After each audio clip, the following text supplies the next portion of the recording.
Continuamos a punto con Juan Carlos Fernández. Amigos míos, nuestro invitado especialísimo de esta hora es un dirigente sindical. Hoy le hemos dedicado o le vamos a dedicar todo el programa al tema pensionados, al tema laboral. Nuestra reflexión también ha sido sobre este tema y qué mejor que tener a Froilán Barrios con nosotros para poder hablar de la situación. Y vamos a comenzar, Froilán, agradeciéndote que nos hayas aceptado la invitación, un poco de lo general a lo particular. ¿Cuál es la situación del movimiento sindical y del movimiento en general de los trabajadores venezolanos ya con los largos 23 años de gobierno revolucionario? Coloco comillas, yo entrecomillo esto de revolucionario. Adelante, Froilán, ¿cómo estás?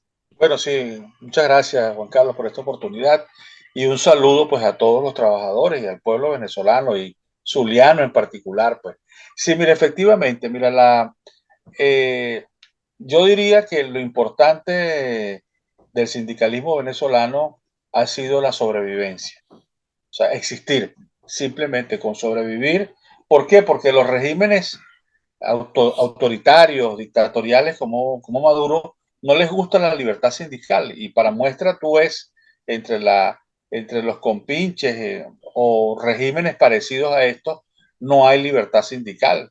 En Cuba, Díaz-Canel tiene solamente la central unitaria, la CTC de Trabajadores Cubanos. Eh, este señor Ortega de Nicaragua igual, y si vas cambias para el continente, en la Rusia o en Irán, no hay libertad sindical. Entonces, o sea que existir varias direcciones, está exactamente, hay 5 centrales sindicales que no son oficialistas, que por llamarlas, pues serían opositoras, por llamarlas así.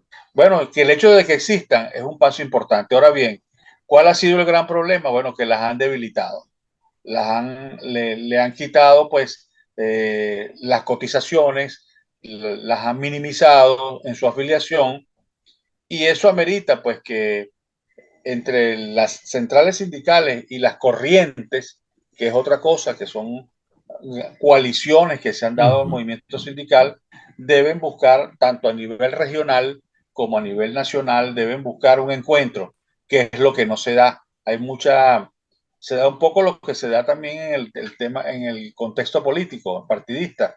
Hay mucha confrontación interna y cuesta mucho unificarlo. Entonces, el reto para mí, ya habiendo logrado sobrevivir, porque no las han desaparecido, Uh -huh. el reto ahora entonces es la unidad, que sea un punto de encuentro de todas. Por cierto, comentaba yo en mi reflexión de hoy, Froilán, el tema de la, yo no sé si esto, cómo opera esto en el mundo del trabajo, la renovación del liderazgo sindical. Hay líderes sindicales que han dado una pelea histórica y tú y yo que nos conocemos hace tantos años, yo debo reconocer que tú eres un líder sindical histórico venezolano, pero no noto renovación sindical, no noto nuevos liderazgos, o es muy difícil atreverse a ser líder sindical en una Venezuela donde probablemente al patrono privado tampoco le interese, por ejemplo, las grandes cadenas de farmacia, las grandes cadenas de supermercados, tampoco les interesa tener sindicatos, porque a los empresarios jamás les ha interesado tener el sindicato. Eso hay que reconocerlo. O sea, tampoco es un problema del Estado solamente. Pero tenemos esta dificultad. ¿Cómo hacer para promover que sangre fresca entre cada vez, cada día al movimiento sindical venezolano? Bueno, mira, yo diría lo siguiente. Primero, hay dos obstáculos, hay varios obstáculos. Un obstáculo lo pone primero el Estado. El Estado, a través del Poder Electoral, del CNE, a través del mismo Ministerio del Trabajo, le ponen muchas trabas a la renovación sindical. Y por supuesto también hay sectores, hay patronos, empleadores privados que, como tú bien lo dices, pues no les gusta mucho que existan sindicatos. Pero el Estado le pone trabas y le ha puesto trabas a la renovación sindical desde las centrales sindicales hasta la base. O sea, muchas veces hacer una elección en un sindicato de base es muy cuesta arriba por el procedimiento, por el reglamento, por todas las... Y el otro obstáculo también es que hay cúpulas que no les gusta cambiar, no les gusta, no abren las puertas, incluso dentro de la misma CTV y de las centrales y de las federaciones regionales. Por ejemplo, Fetrazulia es una. que, que no quiere, que no quiere renovarse y bueno, permanentemente está la misma gente allí y deben renovarse. Pero contrariamente a todo eso, existe un nuevo liderazgo, Juan Carlos. Mira, en el mundo sindical, en los análisis de conflictividad social y laboral en Venezuela, si tú ves el mapa que pinta cada mes el Observatorio Venezolano de Libertad Sindical, de conflictos sociales, de conflictividad social, o el de libertad sindical, mira, permanentemente lo que más promueven conflictos son los trabajadores. O sea, estamos hablando de un 40% entre 2010 y 2022 se han dado en el país más de 60.000 conflictos sociales y la mitad de esos conflictos son de los trabajadores. Igualmente el año pasado. Acabas de tocar un buen punto. Cuando hubo la evolución del proceso político venezolano, en algún momento la CTV con Carlos Ortega a la cabeza fue un movimiento sindical que terminó siendo prácticamente un movimiento insurreccional, pegándose al paro petrolero, el tema Carmona. Ese no debe ser el rol de las organizaciones sindicales. Las organizaciones sindicales tienen que estar para defender los derechos de los trabajadores y conseguir mejor ley laboral y mejor contratación colectiva para los trabajadores, pero no dedicarse a tumbar gobiernos. El que ese rol haya desaparecido ha fortalecido esto que tú me estás diciendo de protestas que se vienen generando, no para tumbar al gobierno, pero sí para exigir las reivindicaciones que corresponden a los trabajadores.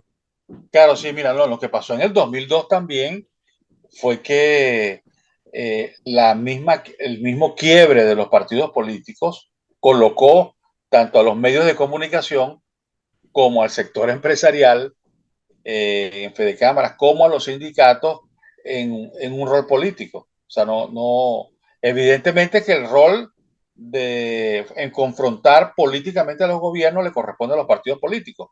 En ese caso, la CTV le correspondió y Carlos Ortega allí estuvo en ese proceso de directivo, pues, a la vanguardia de todo lo que sucedió. Eso nos costó mucho a nosotros, evidentemente, porque en política, cuando eres victorioso, cobras, pero cuando no, pues comienzas entonces a recibir todos los dardos y la persecución de todos lados, ¿no?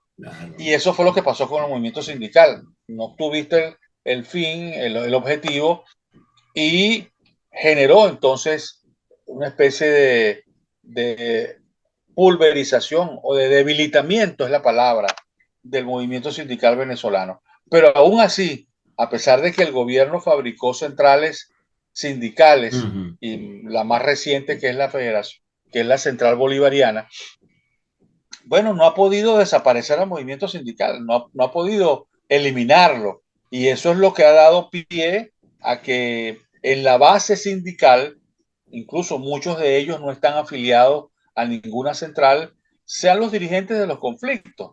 Y tú no ves ahí ni a diputados ni a nadie dirigiendo los conflictos. Son dirigentes sindicales de base que van a ser los nuevos dirigentes cuando se restablezca el Estado de Derecho y de nuevo las centrales sindicales se reconstruyan, porque hay que reconstruir la Federación Petrolera, la misma CTV, las diferentes centrales, no decretar la unificación una sola, porque eso es contrario a la libertad sindical. Claro. Va a haber entonces de nuevo nuevos liderazgos que van a barrer con ese liderazgo vetusto, pues que se quiere mantener en el sindicalismo venezolano. Sí, sin duda, y voy a mencionar a dos personas a las cuales quiero mucho. Hoy tenemos parte del programa con él.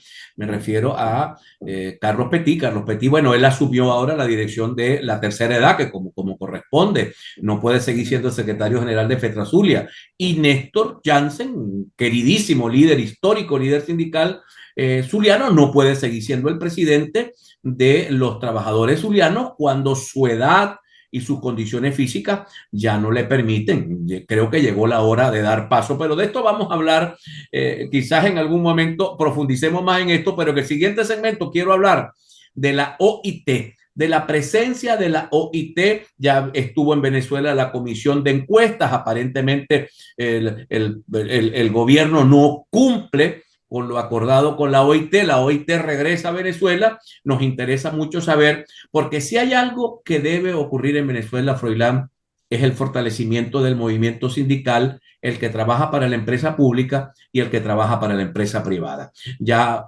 regresamos. Ya regresamos. A punto con Juan Carlos Fernández.